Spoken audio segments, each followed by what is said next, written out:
નમસ્કાર, આપ જોઈ રહ્યા છો અરવલ્લી સમાચાર અને બુલેટિન સાથે હું છું માસૂમ। સમાચારોની શરૂઆત કરીએ હેડલાઇન્સથી।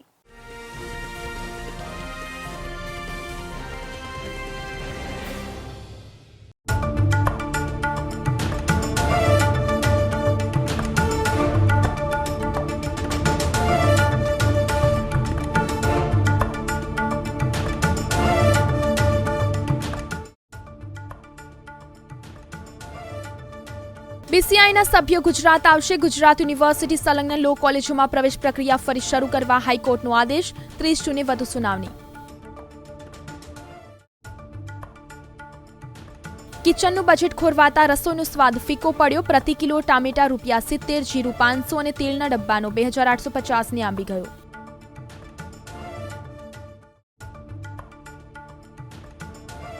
મેઘમહેર લીલા લહેર જૂનમાં અંત સુધીમાં રાજ્યમાં વરસ્યો બમણાથી વધુ વરસાદ।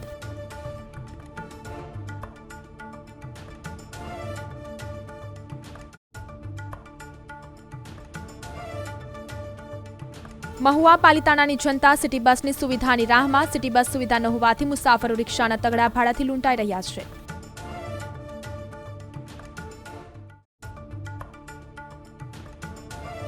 નવા પ્લાન્ટ માટે એમઓયુ। માઇક્રોન અને સરકાર વચ્ચે એમઓયુ થયા। સાણંદમાં 22,000 કરોડનો પ્લાન્ટ સ્થપાશે।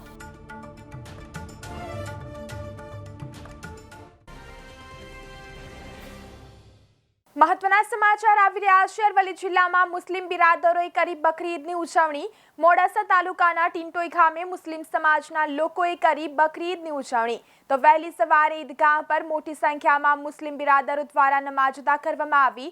તો નમાજ બાદ મુસ્લિમ બિરાદરો એકબીજાને બકરી ઈદની શુભકામનાઓ પાઠવી।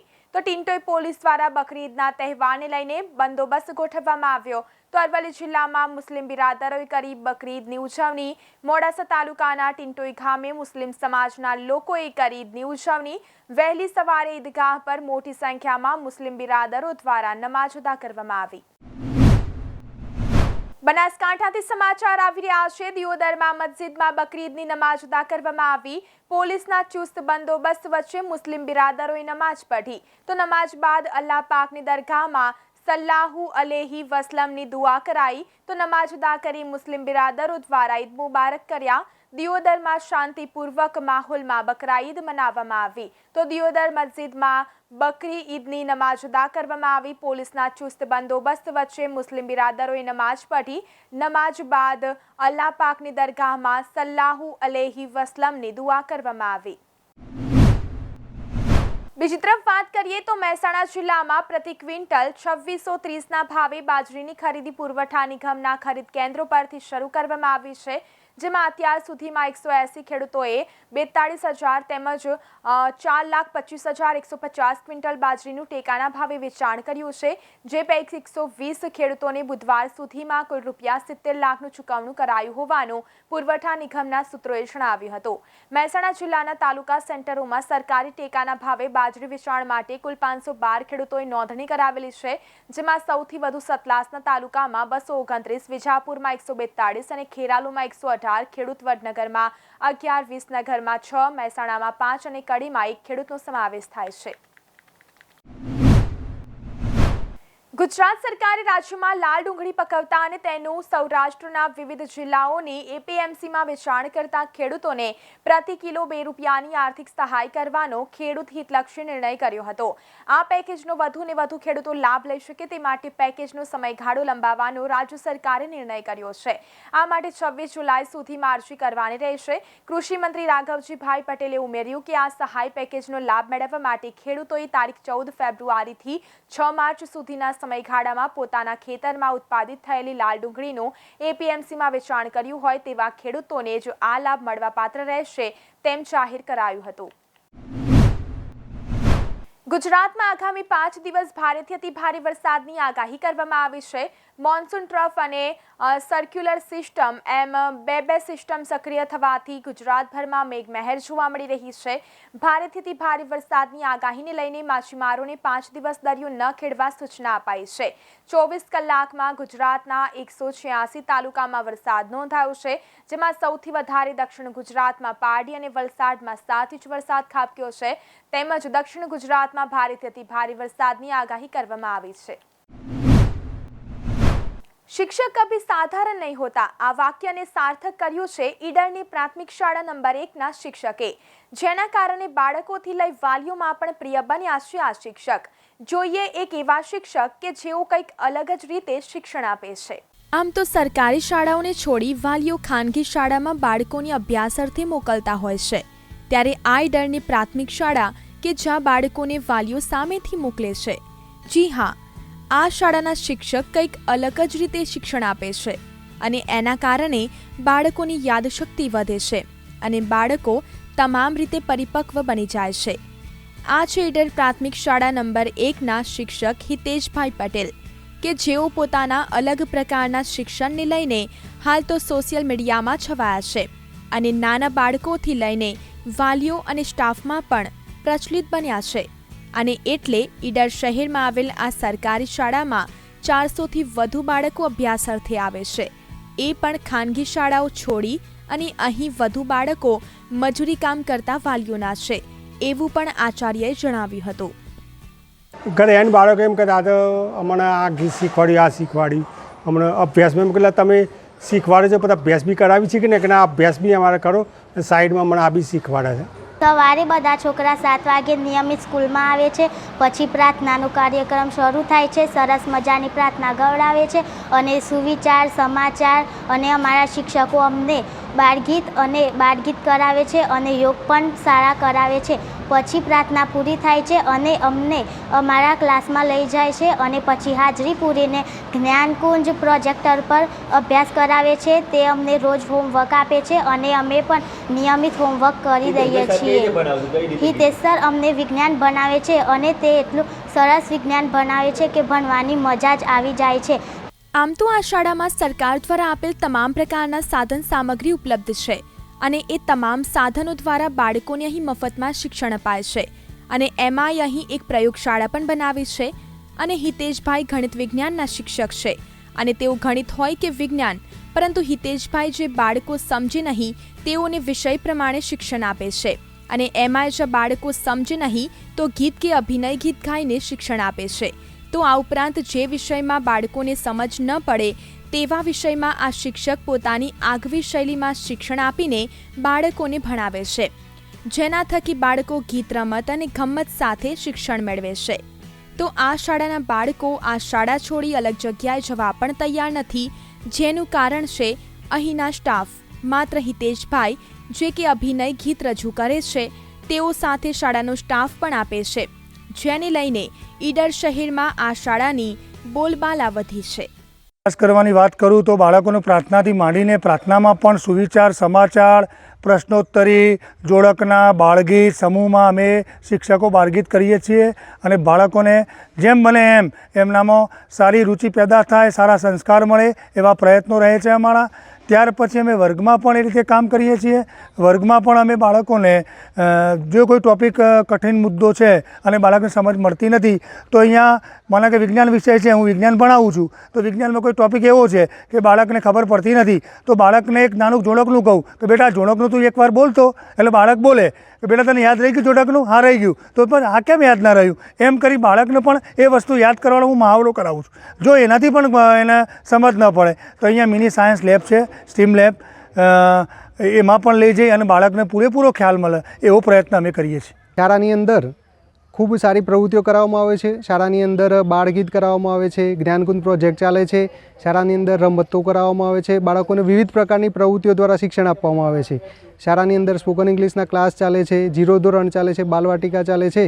આ બધા કારણસર શાળામાં બાળકોની સંખ્યા વધી રહી છે. હાલ તો ખાનગી શાળાઓ કૂદકે ને ભૂસકે વધી રહી છે, ત્યારે જો તમામ સરકારી શાળાઓના શિક્ષક આ પ્રકારનું શિક્ષણ આપે તો ચોક્કસપણે શાળાઓની સંખ્યા ઘટશે નહીં અને અન્ય શાળાના શિક્ષક પણ આ શાળાના શિક્ષકનું ઉદાહરણ લઈને શિક્ષણ કાર્ય કરે તેમાં નવાય નહીં. કંદર્પ ગોસ્વામી, અરવલ્લી સમાચાર, સાબરકાંઠા। મુસ્લિમોના પવિત્ર તહેવાર બકરી ઈદ એટલે કે ઈદ ઉલ અદહાની ઉજવણી આનંદ અને ઉત્સાહના વાતાવરણમાં કરવામાં આવી હતી, જેમાં વહેલી સવારથી જ હાલોલ નગરની તમામ મસ્જિદો ખાતે મુસ્લિમ બિરાદરો દ્વારા ઈદની વિશેષ નમાજ અદા કરવામાં આવી હતી અને મુસ્લિમ બિરાદરો નવા વસ્ત્રોમાં પરિધાન થઈ જોવા મળ્યા હતા, જ્યાં નાના બાળકો પણ અવનવા પોશાકોમાં જોવા મળ્યા હતા। આ પ્રસંગે મુસ્લિમ બિરાદરોએ એકબીજાને ગળે મળી શુભેચ્છાઓ પણ પાઠવી હતી, જ્યારે કોઈ પણ પ્રકારનો અનિચ્છનીય બનાવ ન બને તે માટે ઠેર ઠેર પોલીસ દ્વારા ચુસ્ત બંદોબસ્ત પણ ગોઠવી દેવામાં આવ્યો છે। आज ईद उल अजहा का मुबारक दिन शहर हालोल में मस्जिद जामा में ईद उल फित्र की नमाज़ पढ़ाई गई और ईद उल फित्र की नमाज में हज़ारों की तादाद में मुसलमानों ने शिरकत फरमा कर अपने मुल्क और अपने हिंदुस्तान के लिए अमन व अमान की दुआ किया। अल्लाह तबारक व ताला इस मुल्क को अमन अमान की और शांति के पैमाने पर कायम रखे, आमीन। આજે સમગ્ર દેશભરમાં બકરી ઈદ એટલે કે ઈદ ઉલ અધા પર્વની ઉજવણી સમગ્ર નગરના મુસ્લિમ બિરાદરો દ્વારા કરવામાં આવી રહી છે, જ્યારે હાલોલ નગરની વિવિધ મસ્જિદોમાં વહેલી સવારથી જ મુસ્લિમો અવનવા પોશાક સાથે જોવા મળ્યા હતા અને વિશેષ નમાજ અદા કરવામાં આવી હતી, જ્યારે મુસ્લિમો દ્વારા આજે આ પવિત્ર ઈદની તહેવારની ઉજવણી રંગેચંગે કરવામાં આવશે, જ્યારે હાલોલના હઝરત બાદશાહ બાબાની દરગાહ ખાતે પણ આ ઈદને લઈને 3 દિવસીય ઉર્સ ઈદનો આનંદ મેળો યોજાશે। ARV news, Kadidadi, Panchmahal, Halol. દક્ષિણ ગુજરાતમાં 2 અને મધ્યપ્રદેશમાં 1 મળીને કુલ 3 સિસ્ટમ સક્રિય થઈ છે, જેના કારણે 29 જૂનથી 2 જુલાઈ સુધી અમદાવાદમાં 3 થી 5 ઇંચ વરસાદ પડવાની શક્યતા છે, જ્યારે દક્ષિણ ગુજરાતમાં ભારેથી અતિ ભારે વરસાદ પડવાની વકી હવામાન વિશેષજ્ઞે વ્યક્ત કરી છે। બુધવારે અમદાવાદમાં દિવસ દરમિયાન વરસાદી માહોલ વચ્ચે છૂટાછવાયા વરસાદી ઝાપટા વરસ્યા હતા, જેને પગલે અમદાવાદનું મહત્તમ તાપમાન સામાન્ય કરતાં 3 ડિગ્રી ઘટીને 34.2 ડિગ્રી અને લઘુત્તમ તાપમાન 1 ડિગ્રી ઘટીને 26.5 ડિગ્રી નોંધાયું હતું। અમદાવાદમાં મહત્તમની સાથે લઘુત્તમ તાપમાનમાં પણ સામાન્ય ઘટાડો થતાં બફારામાં સામાન્ય ઘટાડો થયો હતો। 4 દિવસ દરમિયાન અમદાવાદમાં મધ્યમથી ભારે વરસાદ પડવાની શક્યતાઓ છે। નવી શિક્ષણ નીતિ હેઠળ ગુજરાત સરકાર દ્વારા સરકારી સંસ્થાઓના અભ્યાસક્રમોમાં વિવિધ ફેરફાર, નવો અભ્યાસક્રમ શરૂ કરવા, બેઠકોમાં વધારો, શિફ્ટિંગ સ્થગિત કરવાનું નક્કી કરાયું હતું, તેમજ રાજ્યના દરેક વિસ્તારના વિદ્યાર્થીઓને ICT, કમ્પ્યુટર અને IT જેવી સંસ્થાઓમાં અભ્યાસ કરવા બેઠકો મળી શકે તે રાજ્ય સરકારનો મુખ્ય હેતુ હતો।